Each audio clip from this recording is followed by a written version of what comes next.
السلام علیکم دوستو، اینڈ نالج گین میں آپ کو ویلکم کہتے ہیں۔ دوستو آج ہم اولیاء اللہ کے بارے میں ڈسکس کریں گے کہ اولیاء اللہ کی صحبت میں بیٹھنے سے ہمیں کیا فائدہ حاصل ہوتا ہے۔ دوستو ویڈیو شروع کرنے سے پہلے آپ سے گزارش ہے کہ ہمارا چینل سبسکرائب کریں اور بیل آئیکن کو پریس کریں نیو اپڈیٹس کے لیے۔ تو چلیے اسٹارٹ کرتے ہیں۔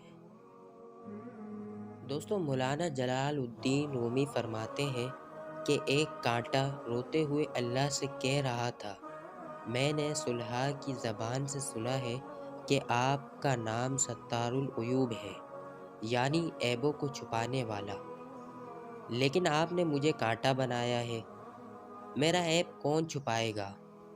یہ کانٹا اللہ سے کہہ رہا ہے۔ اس کی دعا کا یہ اثر تھا کہ اس کے اوپر پھول کی پنکھڑی پیدا کر دی تاکہ وہ پھول کے دامن میں اپنا منہ چھپا لے۔ جن کانٹوں نے پھول کے دامن میں جگہ لی اس کو باغباں نہیں نکالتا۔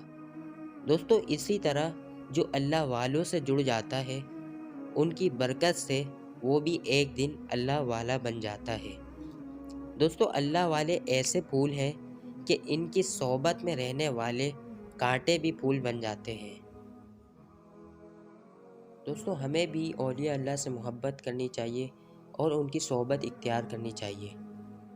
دوستو ویڈیو اچھی لگی ہو تو ہماری حوصلہ افزائی کے لیے ایک لائک، کامنٹ اور شیئر ضرور کریں۔